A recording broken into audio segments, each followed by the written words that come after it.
Hello बच्चों, क्या हाल चाल? बढ़िया है सब।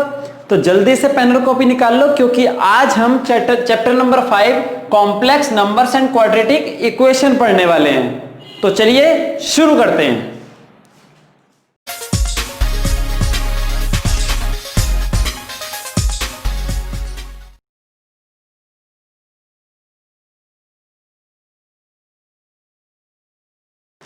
देखिए, हम यहां पर बात करेंगे कॉम्प्लेक्स नंबर्स की। कॉम्प्लेक्स नंबर्स की बात करने से पहले मैं आपको थोड़ा सा इंट्रोडक्शन दे दूं कि कॉम्प्लेक्स नंबर की नीड हमें क्यों पड़ी। ठीक है, हमने क्लास 9th और 10th में linear equation in one variable पढ़ा है, linear equation in two variable पढ़ा है, और इसके साथ साथ हमने क्वाड्रेटिक इक्वेशंस भी पढ़ी थी इन वन वेरिएबल। ठीक है, अच्छा, हम क्या करते थे, अगर आपको एक इक्वेशन दे रखी है x² + 1 = 0, तो x² की वैल्यू क्या होती थी? -1। ठीक है, और इसका कोई भी रियल रूट नहीं हो सकता। रियल रूट क्यों नहीं हो सकता? क्योंकि किसी भी नंबर का स्क्वायर नेगेटिव नहीं हो सकता। यही तो हमारा कंसेप्ट चल रहा था। ठीक है, मतलब इसका रूट एग्जिस्ट नहीं कर रहा फिलहाल। मतलब मैं अगर कहना चाहूं कि आपको कोई एक क्वाड्रेटिक इक्वेशन दी है ax² + bx + c = 0, और इसके लिए डिस्क्रिमिनेंट की वैल्यू है b² - 4ac की वैल्यू जो है <0 है, तो हम कहते थे for this equation no real root exist, no real root exist. ठीक है, तो इसका क्या मतलब हुआ कि भाई रियल नंबर सिस्टम में b² - 4ac मतलब डिस्क्रिमिनेंट की वैल्यू अगर <0 होती है तो उसका रूट एग्जिस्ट नहीं करता। ठीक है, तो हमें क्या करना था, हमें रियल नंबर सिस्टम को एक बड़े नंबर सिस्टम में चेंज करना था, और इसके लिए हमें क्या करना था, कुछ ऐसा फाइंड करना था ताकि हम इसका भी रूट निकाल सकें।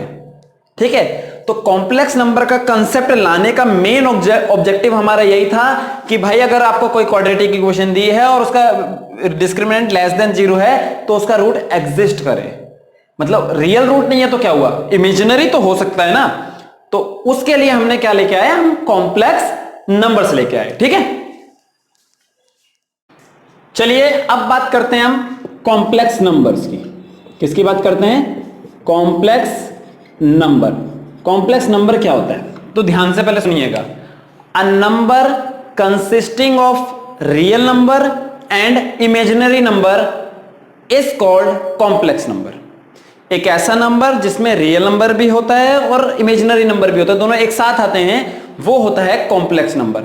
ठीक है, मैथमेटिकली हम कहते हैं a number of the form a + ib, a number of the form a + ib is called complex number where a and b are real numbers, where a and b are real numbers।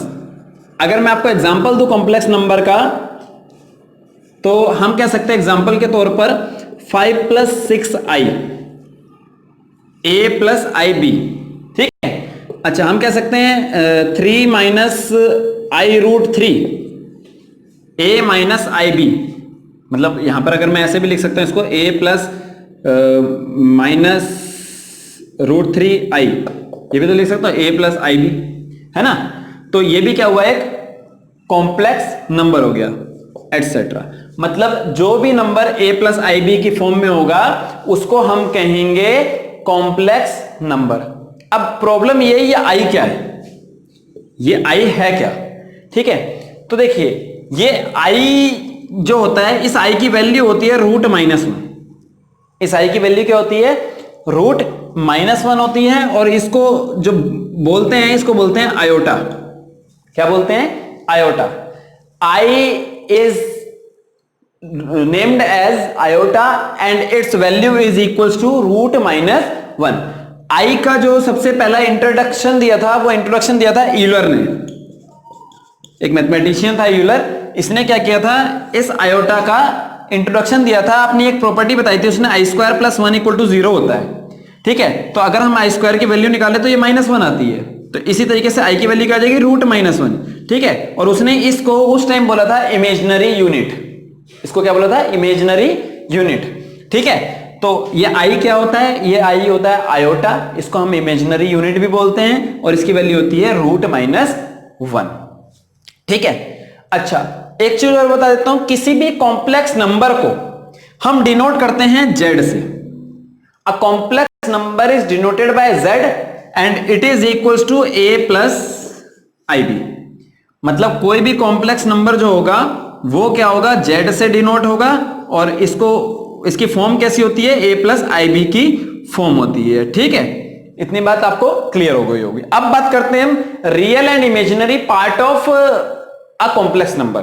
किसकी बात कर रहे हैं, real and imaginary part of a complex number.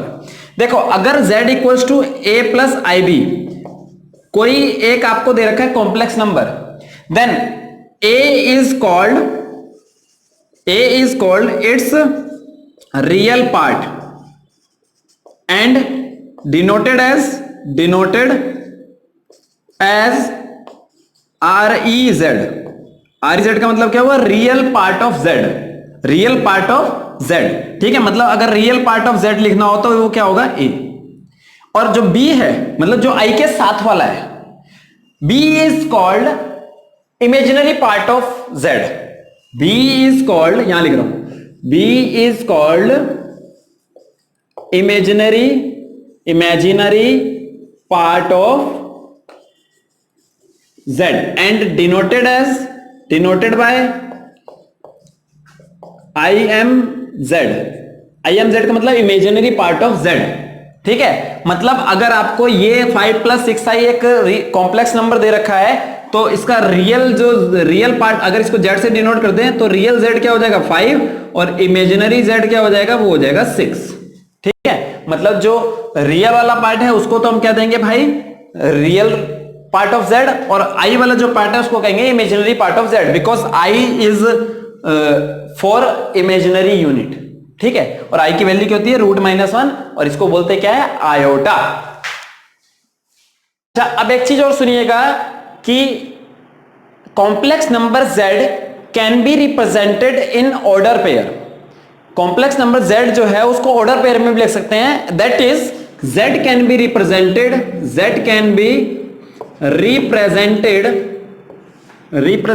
As ab। Order pair ऐसे होते हैं ना, ठीक है ना। और अब इस ab का मतलब, अगर z को कॉम्प्लेक्स नंबर को ऐसे ab में डिनोट कर रखा है तो इसका मतलब यही है, z plus I B, sorry z equals to a plus I B. मतलब आपको कह दिया कि भाई ये कॉम्प्लेक्स नंबर है 6 7, तो इसका मतलब है ये 6 + 7i है। ठीक है ना, तो z can be represented in the order pair also. ठीक है, अच्छा अब बात करते हैं हम purely real and purely imaginary complex number. भाई प्योरली रियल और प्योरली इमेजिनरी कॉम्प्लेक्स नंबर कौन से होते हैं, ध्यान सुनिएगा। z इक्वल टू दे रखा है a प्लस आई बी। अगर z equal to a plus I B एक कॉम्प्लेक्स नंबर है, then this complex number is called purely real if b equal to 0। मतलब दैट इज हम कह सकते हैं imaginary part of z equal to 0। मतलब ये जो z equal to a plus I B है, इसको कहेंगे प्योरली रियल अगर इसका इमेजिनरी पार्ट क्या हो जाए, 0 हो जाए। सीधी सी बात है भाई, अगर a प्लस आई बी में b 0 हो गया तो ये पूरा 0 हो गया, तो क्या बचा, a बचा ना, क्या बचा, प्योर रियल नंबर बचा। That's why this is called purely real complex number. ठीक है ना। अच्छा, इसी तरीके से z equal to a plus I B is called purely imaginary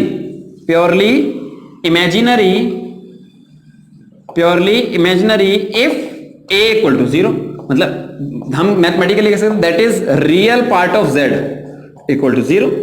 भाई अगर z equal to a plus I B है और इसका रियल पार्ट 0 है, रियल पार्ट मतलब a 0 है, a 0 है तो इसका मतलब क्या हो गया, बच्चा i भी, और i के साथ जो भी नंबर आएगा वो क्या होगा, imaginary. That's why this is called purely imaginary. ठीक है, मतलब अगर मैं एग्जांपल के तौर पर कहूं तो मैं कह सकता हूं z equal to 7 is purely real. ठीक है, and z equal to 6i is purely imaginary. ठीक है ना, मतलब एक complex number a equal to I B z equal to a plus I B एक प्योरली रियल कॉम्प्लेक्स नंबर होगा अगर उसका इमेजिनरी पार्ट 0 हो, मतलब b की वैल्यू 0 हो, और ये जो होगा एक प्योरली इमेजिनरी नंबर होगा अगर a की वैल्यू 0 हो। ठीक है, अच्छा अब बात करते हैं हम जीरो कॉम्प्लेक्स नंबर की। किसकी बात करते हैं? Zero complex number. What is zero complex number? देखिए ZERO, जीरो कॉम्प्लेक्स नंबर। देखिए जीरो कॉम्प्लेक्स नंबर क्या होता है? ये होता है a complex number is said to be zero complex number. A complex number is said to be zero complex number if both real and imaginary part are zero. मतलब अगर z equals to a plus I B आपको दे रखा है एक complex number, तो ये zero complex number होगा। कब होगा? जब a इक्वल टू जीरो और b इक्वल टू जीरो दोनों हो जाए, मतलब कुल मिला के z इक्वल टू जीरो हो जाए। क्योंकि जीरो को हम क्या लिख सकते हैं? इसको लिख सकते हैं जीरो प्लस जीरो आई। ठीक है, that's why this is called zero complex number. ठीक है, चलिए अब बात करते हैं सेट ऑफ कॉम्प्लेक्स नंबर्स की। सेट ऑफ कॉम्प्लेक्स नंबर, अगर आपने चैप्टर नंबर 1 में सेट की वीडियो देखी हो तो वहां पे मैंने कार्टेशियन प्रोडक्ट नाम की एक चीज पढ़ाई थी। ठीक है, नहीं देखी तो यहां ऊपर आई बटन में दे दूंगा, देख लीजिएगा।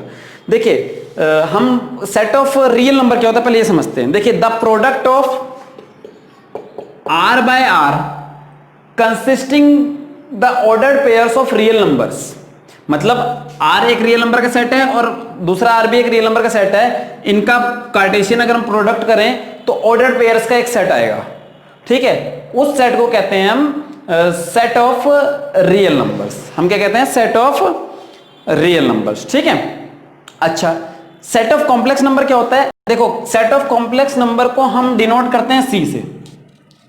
Set of complex number is denoted by c and defined as C equals A plus IB such that A and B belongs to real numbers R। मतलब कॉम्प्लेक्स नंबर का सेट क्या होता है? C equals to A plus IB such that A और B क्या है? Belong कर रहे हैं किस पर? रियल नंबर्स पर। ठीक है, थोड़ा बहुत हमने कंसेप्ट पढ़ लिया है तो उससे रिलेटेड एक क्वेश्चन भी कराया था ताकि आपको कॉन्सेप्ट बिल्ड हो जाए। ठीक है, देखो क्वेश्चन क्या हमारा? Find the real and imaginary parts of the following complex numbers. मतलब आपको नीचे दो कॉम्प्लेक्स नंबर्स दिए हैं अलग अलग और इनके आपको इमेजिनरी और रियल दोनों पार्ट्स निकालने हैं। ठीक है, देखिए पहला वाले पार्ट में आपको दे रखा है 7 और ये बोल रहा है ये एक कॉम्प्लेक्स नंबर है, तो हम सॉल्यूशन कैसे करेंगे ध्यान दीजिएगा। सॉल्यूशन नंबर फर्स्ट का फर्स्ट क्या होगा हमारे पास? लेट कर लेते हैं कि भाई z इक्वल टू 7, क्योंकि ये कॉम्प्लेक्स नंबर है तो कॉम्प्लेक्स नंबर को हमेशा z से डिनोट करते हैं, that's why z equal to 7। अब हमें इसको कॉम्प्लेक्स नंबर की फॉर्म में लिखना है। कॉम्प्लेक्स नंबर हमेशा a प्लस आई बी की फॉर्म में होता है, लेकिन i वाला पार्ट ही नहीं है इसमें, तो हम क्या लिख सकते हैं? इसको लिख सकते हैं 7 प्लस 0i। ठीक है, तो यहां पर क्या हो जाएगा? यहां पर रियल जो z हो जाएगा, रियल z हो जाएगा 7 और इमेजिनरी z जो हो जाएगा, इमेजिनरी पार्ट क्या हो जाएगा? b क्या है? 0। ठीक है, तो ये क्या हो गया आपका? Real part of z 7, real imaginary part of z is 0। ठीक है, अच्छा ऐसे दूसरे में देखते हैं। दूसरा पार्ट आपको दे रखा है आपको late z equal to 3i। अब यहां पर रियल वाला पार्ट नहीं है, मुसीबत। इसको ऐसे लिख सकते हैं 0 प्लस 3i। ठीक है ना, तो अगर हम इसका रियल पार्ट निकालेंगे तो रियल पार्ट क्या होता है? a होता है। a क्या है यहां पर? 0। और इमेजिनरी पार्ट अगर निकालेंगे, रियल इमेजिनरी पार्ट क्या है? b क्या है? 3। ये क्या हो गया आपका आंसर। ठीक है,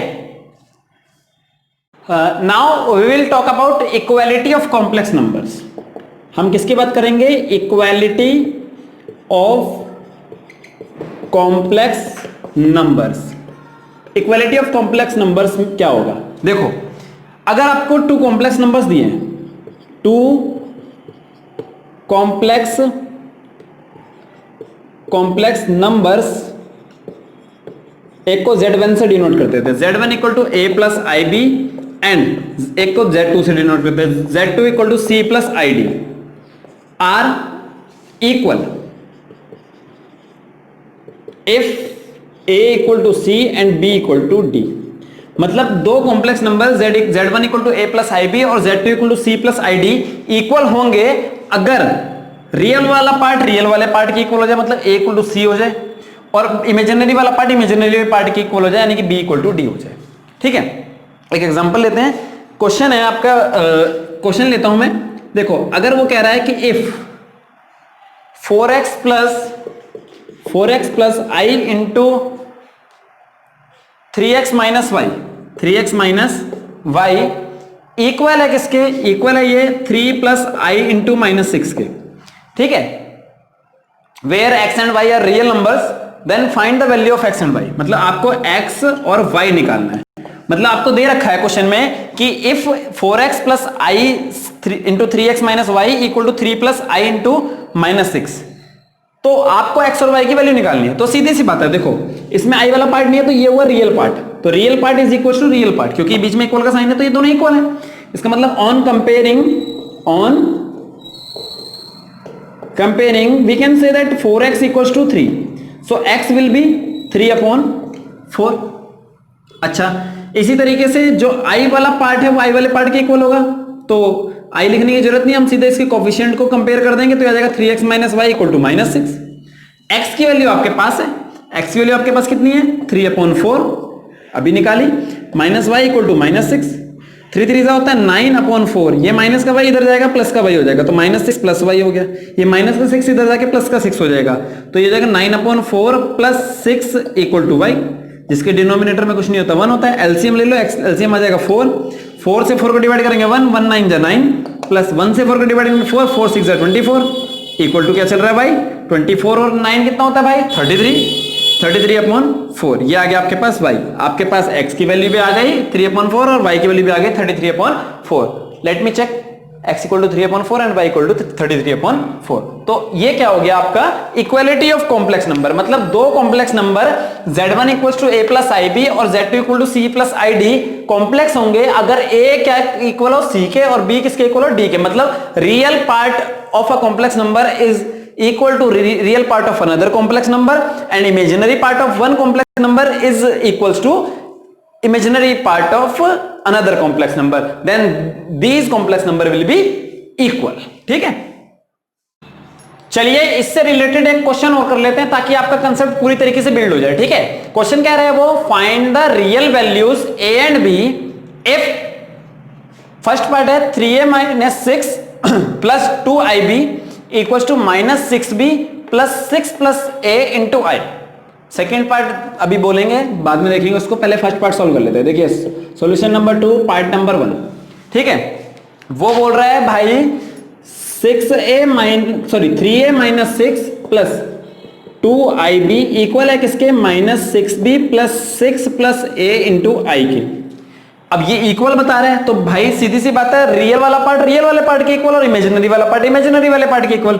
मींस ऑन कंपैरिजन और on comparing we will get real part is equal to real part, that is 3a minus 6 equal to minus 6b। अगर मैं यहां से 3 कॉमन निकाल लूं तो मुझे मिलेगा 3 into a minus 2 equal to minus 6b। 3 1 जा 3, 3 2 जा 6, so a minus 2 is equal to minus 2b।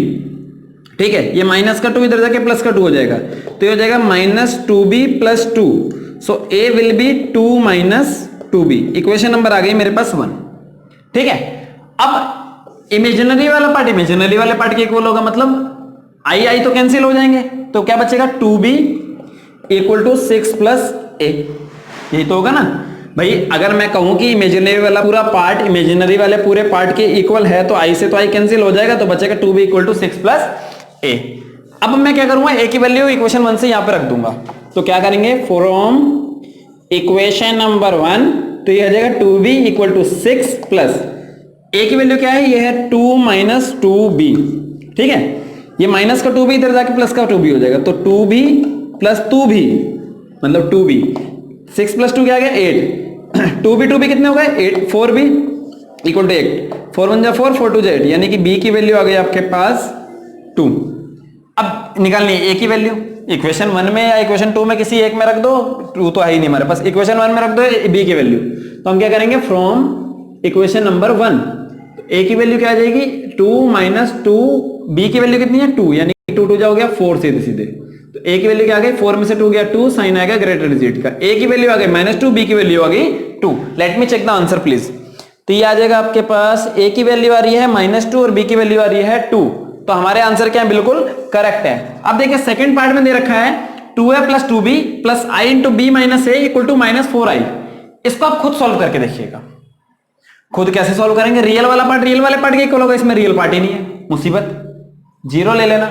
तो रियल वाला पार्ट रियल वाले पार्ट के इक्वल कर देना, इमेजिनरी वाले पार्ट के इक्वल कर देना, आपका आंसर आ जाएगा। ठीक है, कमेंट बॉक्स में आप आंसर छोड़ो, कमेंट बॉक्स में क्या करोगे मैं बता ही देता हूं। ए की वैल्यू 2 आएगी और बी की वैल्यू -2 आएगी इस सेकंड वाले पार्ट में। ठीक है, तो इसको आप खुद करके देखिएगा। चलिए अब एक टॉपिक देखेंगे हम, the square root of a negative real number. किसी भी नेगेटिव रियल नंबर का स्क्वायर रूट।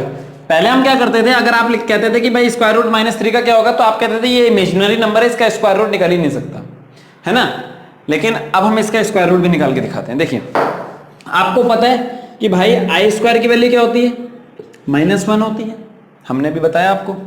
इसी तरीके से -i का अगर मैं स्क्वायर करूं तो माइनस का स्क्वायर तो प्लस हो जाएगा, घूम फिर के आई स्क्वायर ही बनेगा। तो इसकी वैल्यू फिर से क्या आएगी, -1 आ जाएगी। अगर मैं इस रिजल्ट से i की वैल्यू निकालूं तो क्या आएगा, √-1 आएगा। और अगर मैं इस रिजल्ट, ये रिजल्ट तो यही आ रहा है ना, तो इस रिजल्ट से अगर -i की वैल्यू निकालूं तो क्या आएगा, √-1 आएगा। मतलब -1 का स्क्वायर रूट i भी हो सकता है, -1 का स्क्वायर रूट -i भी हो सकता है।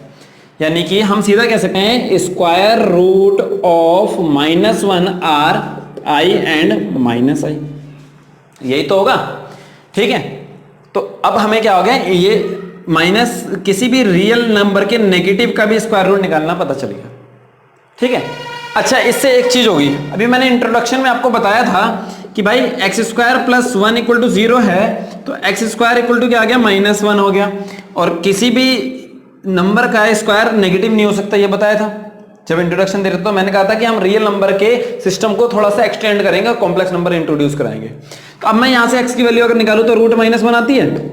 इसका मतलब क्या होगा, x की जो वैल्यू होगी, √-1 की वैल्यू i भी है और -i भी है, यानी कि x की वैल्यू क्या हो सकती है, यहाँ पर i भी हो सकती है और -i भी हो सकती है। यानी कि अब स्क्वायर रूट आ गए किसके, सॉरी अब रूट्स आ गए किसके, इस क्वाड्रेटिक इक्वेशन के, कौन से, i और -i।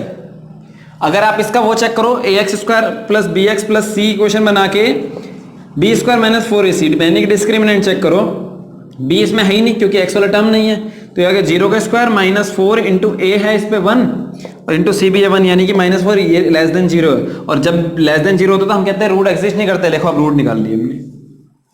ठीक है, यानी कि कॉम्प्लेक्स नंबर को इंट्रोड्यूस कराने का सीधा सा मतलब है कि हमने क्या करना है, हमने रियल नंबर के सिस्टम को और ज्यादा एक्सटेंड कर दिया और अब हम जो है उन इक्वेशंस का भी, उन क्वाड्रेटिक इक्वेशन का भी रूट निकाल सकते हैं जिनके लिए रूट्स, रियल रूट पॉजिटिव नहीं होते, तो उसके लिए कॉम्प्लेक्स रूट निकलते हैं जिसे हम इमेजिनरी रूट भी कहते हैं। ठीक है, आई मतलब इमेजिनरी होता है। ठीक, अच्छा अब एक चीज और देखते हैं, आपने पढ़ा हुआ है कि भाई √a into √b equal to √ab होता है, ये हमने 9th में भी पढ़ा हुआ है ना। अच्छा, अगर √a into √b equal to √ab होता है, ये रिजल्ट ट्रू होगा अगर कंडीशन ऐसी हो, a इज लेस देन 0 और b इज ग्रेटर देन 0, या फिर कंडीशन ऐसी हो, a is greater than 0, b is less than 0। ठीक है, मतलब ये रिजल्ट क्या रहता है, इन दोनों कंडीशंस में बिल्कुल ट्रू है, बिल्कुल सही है। अच्छा तब क्या होगा, जब तीसरी कंडीशन आएगी a is less than 0 and b is less than 0। इसको पहले चेक कर लेते हैं कि ट्रू है भी या नहीं है। मान लो a की वैल्यू -1 है और b की वैल्यू भी -1 है, दोनों क्या है, लेस देन 0 है, रखते हैं यहां पर, तो जाएगा √-1। छोड़ो, एक काम करते हैं, i² निकालते हैं। i² को ऐसे लिखेंगे i इंटू आई, i की वैल्यू क्या होती है, √-1 इंटू √-1, है ना। और इन दोनों की जब मल्टीप्लाई करें तो √-1 इंटू -1 हो गया, तो ये क्या आ गया आपके पास, √1 जब 1 हो गया, माइनस माइनस प्लस हो गया, इसका रूट क्या आ गया, 1 आ गया। तो i² की वैल्यू क्या आ गई, 1 आ गई। और हमें पता है भाई i² इक्वल टू -1 होता है, यानी कि यहां पर क्या हो गया, इस फैक्ट का कि i² इक्वल टू -1 होता है, इस कंडीशन में ये हो गया यहां पर कॉन्ट्राडिक्शन। क्या हो गया, कॉन्ट्राडिक्शन, अपोज हो गया। इसका मतलब इस कंडीशन में ये रिजल्ट फॉल्स हो जाएगा। Means if a is less than 0 and b is less than 0, then root a into root b does not equals to root ab। बात क्लियर हो गई होगी, मुझे पूरी उम्मीद है। ठीक है ना। मैंने क्या बोला कि अगर root a into root b equal to root a b होता है, तो अगर ए और बी दोनों लेस देन 0 होंगे तो इस कंडीशन में ये रिजल्ट ट्रू नहीं होगा। वो मैंने आपको करके दिखा दिया। देखो आई स्क्वायर की वैल्यू यहाँ पे घूम फिर के 1 आ रही थी, होता क्या -1 होती है। तो इस बात का तो क्या हो गया, कॉन्ट्राडिक्शन हो गया। और कॉन्ट्राडिक्शन मतलब अपोज हो गया। भाई बात को गलत कैसे साबित कर सकते हो तुम? जो सही हो चुका है उसको गलत साबित हुए किया नहीं जा सकता है ना। तो इसके लिए क्या हो गया, ये रिजल्ट इस कंडीशन में ट्रू नहीं होगा। ठीक है, चलिए अब देखते हैं इस चैप्टर का सबसे ज्यादा इंपॉर्टेंट टॉपिक। अगर ये टॉपिक पढ़ लिया तो पहली एक्सरसाइज तो यूं हो जाएगी। ठीक है, देखिए powers of I. Powers of 5 में क्या देखेंगे, देखिए आपको पता है कि आई की वैल्यू होती है रूट का -1 होती। इसी तरीके से आई स्क्वायर हो जाएगा -1, दोनों साइड स्क्वायरिंग कर दी मैंने। अच्छा, इसी तरीके से अगर मैं आई क्यूब निकालूं तो आई क्यूब होता है आई स्क्वायर इंटू आई, और आई स्क्वायर है आपका -1 इंटू आई, और -1 से जब मल्टीप्लाई करते तो आ जाएगा माइनस का आई। अगर मैं फोर्थ निकालूं आई की पावर 4 तो ये हो जाएगा आई स्क्वायर का होल स्क्वायर। आई स्क्वायर की वैल्यू आपके पास है -1, इसका स्क्वायर, जब इसका भी स्क्वायर करेंगे तो आ जाएगा +1। और इसी तरीके से अगर मैं पांचवा रिजल्ट निकालूं एक आई की पावर 5 तो ये क्या हो जाएगा, आई की पावर 4 इंटू आई हो जाएगा, और आई की पावर 4 1 है, 1 इंटू आई हो गया आपका आई। ठीक है। अच्छा, इनका फायदा क्या है, इनसे मैं निकालूंगा conclusions. Conclusions in the sense मैं आपके लिए फॉर्मूले बना रहा हूं। ठीक है, इनका फायदा क्या होगा, बहुत फायदा होगा। देखिएगा, देखिए कंक्लूजन्स, कंक्लूजन्स क्या आएंगे, देखिए पहला पॉइंट आई की पावर n इक्वल्स टू क्या होगा, आई की पावर n इक्वल्स टू होगा -1 if n is even and it is divisible by 2 but not by 4।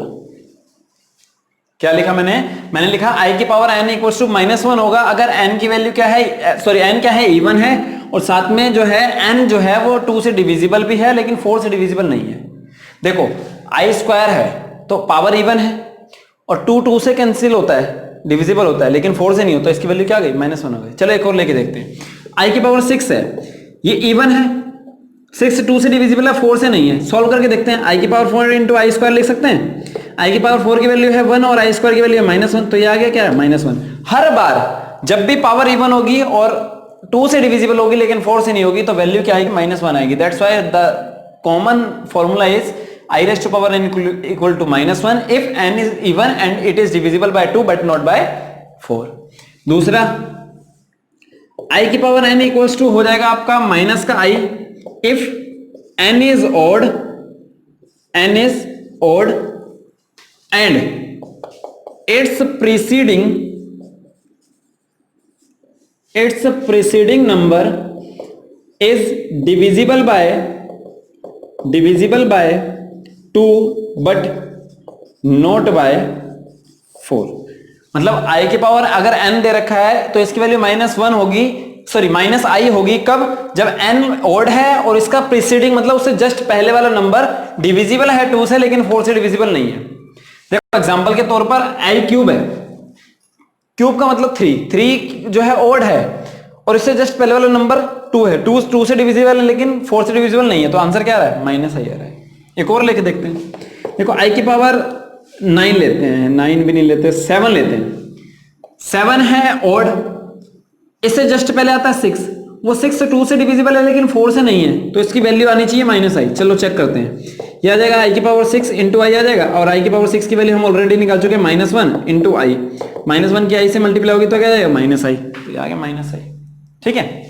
अच्छा, अब आई की पावर n इक्वल्स टू होता है 1 कब होता है, if n is even and divisible by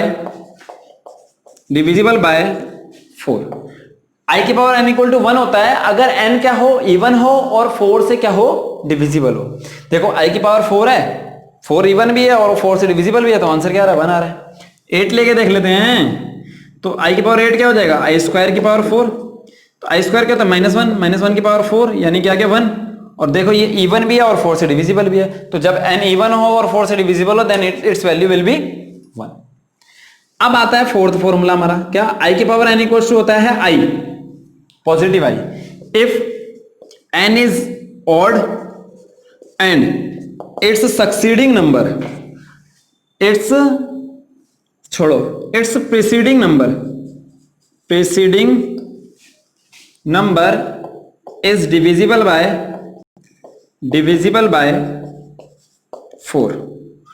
मतलब अगर i की पावर n दे रखी है और n जो है ओड है और उसे जस्ट पहले वाला नंबर 4 से डिविजिबल है, तो आंसर क्या आएगा, -i आएगा। देखो i की पावर 5 है, ऑड है, इससे जस्ट पहले क्या आता है 4 से डिविजिबल है, तो इसका आंसर क्या आ रहा है, i आ रहा है। ठीक है, तो यानी कि हमारे पास 4 फॉर्मूलाज हो गए, क्या हो गए, i की पावर n इक्वल्स टू होता है -1 अगर n क्या हो, इवन हो और इसका प्रीसीडिंग नंबर, n जो इवन है और ये क्या हो, 2 से डिविजिबल लेकिन 4 से डिविजिबल ना हो। i की power n equal to -i होता है अगर n जो है ओड हो और इसका प्रीसीडिंग नंबर, मतलब इससे जस्ट पहले वाला नंबर डिविजिबल हो 2 से लेकिन 4 से डिविजिबल ना हो। i की पावर n इक्वल टू 1 होता है अगर n क्या हो, इवन हो और 4 से डिविजिबल हो। और i की power n equal to i होता है अगर n क्या हो, ओड हो और इसका प्रीसीडिंग नंबर 4 से डिविजिबल हो। अगर ये फॉर्मूले आपको याद हो गए तो आप बड़े आराम से पावर सॉल्व कर लोगे आई की। ठीक है, चलिए एक क्वेश्चन ले लेते हैं ताकि आपको जो है ये पूरा क्लियर हो जाए। देखिए, अगर find the value of the following, एक दे रखा आई की power 37, second i raised to power -30 and third is 1 upon i raised to power 7। देखिए फर्स्ट पार्ट क्या है आपके पास, i raised to power 37।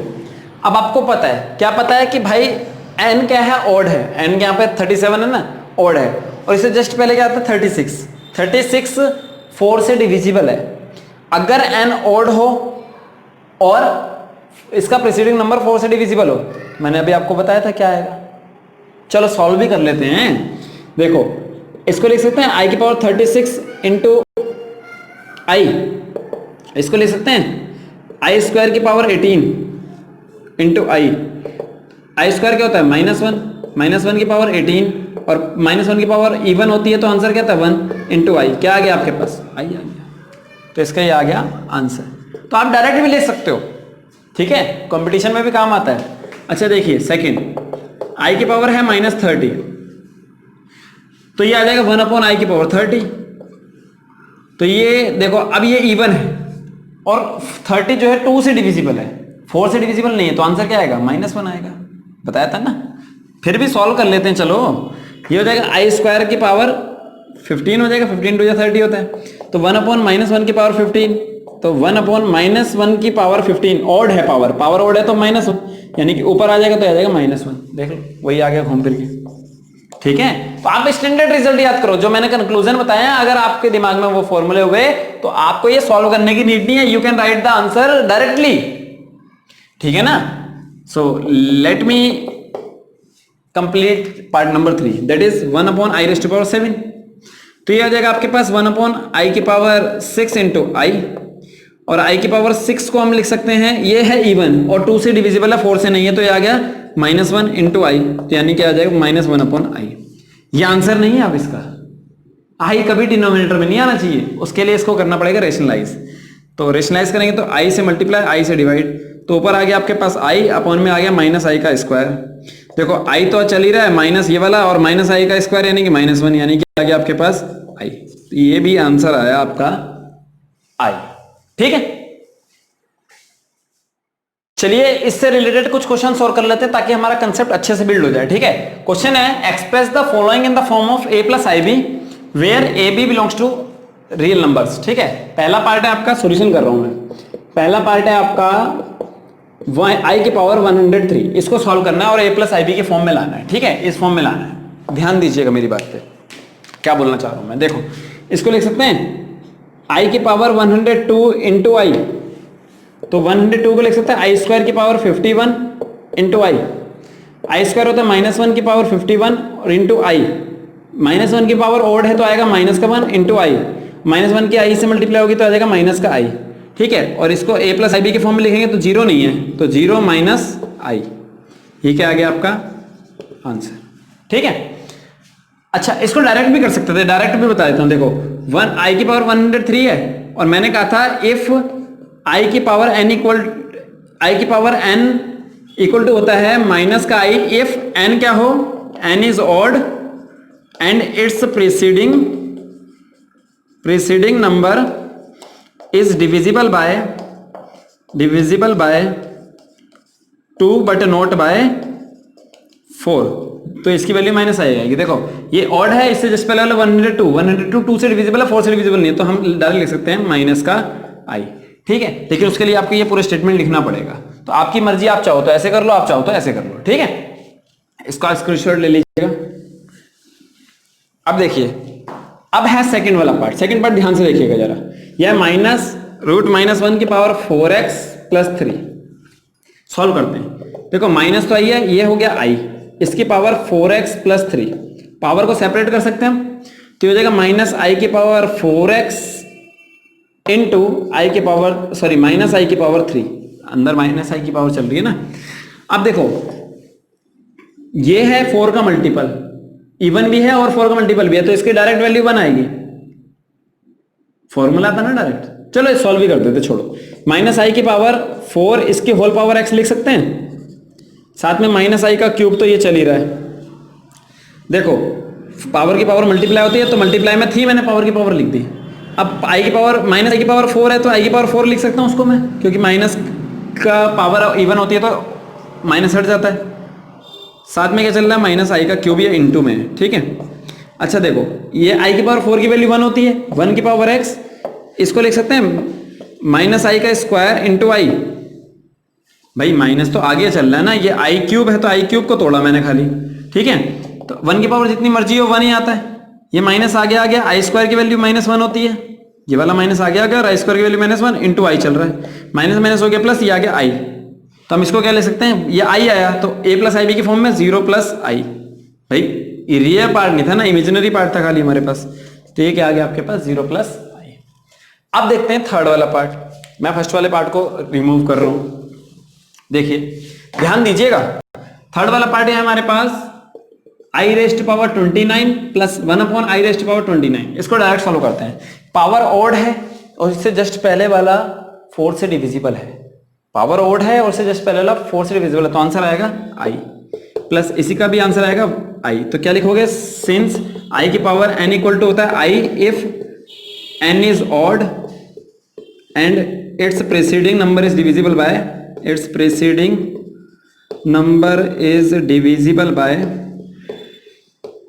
Bye 4, ठीक है।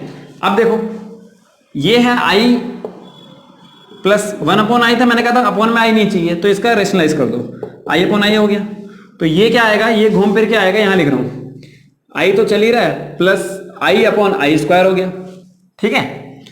तो ये आ जाएगा i प्लस i/i² की वैल्यू -1, प्लस माइनस माइनस होता है तो i माइनस आई हो गया 0, भाई 0 आ गया। अब इसको लिखना है a प्लस आई बी की फॉर्म में, तो a प्लस आई बी की फॉर्म में क्या आएगा, रियल भी 0 इमेजिनरी भी 0, तो 0 प्लस 0i, ये क्या हो गया आपका रिक्वायर्ड आंसर हो गया, ठीक है। क्वेश्चन भी देख लेते हैं। Evaluate i⁵592 plus i⁵590 plus i⁵588 plus i⁵586 plus i⁵584 upon i⁵582 plus i⁵580 plus i⁵578 plus i⁵576 plus i⁵574। इतना बड़ा दोबारा नहीं लिखूंगा, ठीक है, सॉल्यूशन में। तो हम क्या करेंगे, देखो सबसे स्मॉलेस्ट पावर क्या है, 5⁻84 न्यूमरेटर में, तो इसे कॉमन निकाल लेते हैं, तो आ जाएगा i⁵584 आ गया कॉमन। जब इसमें से 584 पावर कम हो गई तो कितनी बची, i की पावर 92 में से 86 8 गया, 8 बची, तो इस तरीके से ये 6 बचा, ये 4 बचा, ये 2 बचा, ये 1, ये तो बचा ही 1, घूम फिर के ना, अपॉन में इसमें स्मॉलेस्ट पावर कौन सी है 574, तो i की पावर 574 कॉमन आ गई, तो यहां से बचा 574 में से 82 में से 582 में से 574 माइनस करना है, 6 और 2, ठीक है, ये भी बच जाए i की पावर 8, तो ये बचा i की पावर 6, ये बचा i की पावर 4, ये बचा i की पावर 2 और ये पूरा बाहर आ गया तो 1 आ गया। ये तो पूरा सेम हो गया भाई, सेम हो गया तो ये उड़ गया। क्या बचा आपके पास? i की पावर 584 upon i raise to power 574। आपको पता है कि डिवाइड में सेम टर्म्स की पावर माइनस हो जाती है, तो ये बचा i की पावर 10, 84 में से 74 चला गया, 500 तो वैसे ही गायब है। तो i की पावर 10 आ गई। i की पावर 10 को लिख सकते हैं i स्क्वायर की पावर 5, i स्क्वायर होता है -1, -1 की पावर 5, -1 की पावर 5 हो गया तो -1 आ गया। ये आ गया आपका आंसर। ठीक है, आंसर चेक कर लेते हैं 1 मिनट। ये भी क्या हमारा बिल्कुल करेक्ट है। ठीक, काफी हद तक हमने बेसिक कंसेप्ट इसका कवर अप करने की कोशिश की इस वीडियो में। थोड़ा बहुत बेसिक कंसेप्ट रहता है जिससे हम पूरी एक्सरसाइज 5.1 भी कंप्लीट कर लेंगे, तो वो सब अगली वीडियो में करेंगे। आज के बेसिक कंसेप्ट से रिलेटेड कुछ मैंने प्रैक्टिस क्वेश्चन दे रखे हैं, आप इसका स्क्रीनशॉट ले लीजिए ताकि आप इसको करके देखेंगे तो आपको पता चलेगा कि आपको कितना समझ में आ रहा है। ठीक है, और कमेंट बॉक्स में हमें कमेंट में ये जरूर कमेंट करके बताएं कि वीडियो आपको कैसी लगी, क्या आपको कंसेप्ट समझ में आया या नहीं आया। अगर कोई इंप्रूवमेंट की नीड है तो वो भी आप हमें जरूर बताइएगा। ठीक है, और किसी आंसर पे डाउट है तो वो भी आप जो है आंसर कमेंट बॉक्स में लिखिएगा, मैं आपको जो है बता दूंगा कि हाँ भाई आपका आंसर करेक्ट है या नहीं है, और नहीं है तो करेक्ट क्या होगा। ठीक है, इसी के साथ पढ़ते रहिए, बढ़ते रहिए और बने रहिए अपने बजाज सर के साथ। Thank you very much.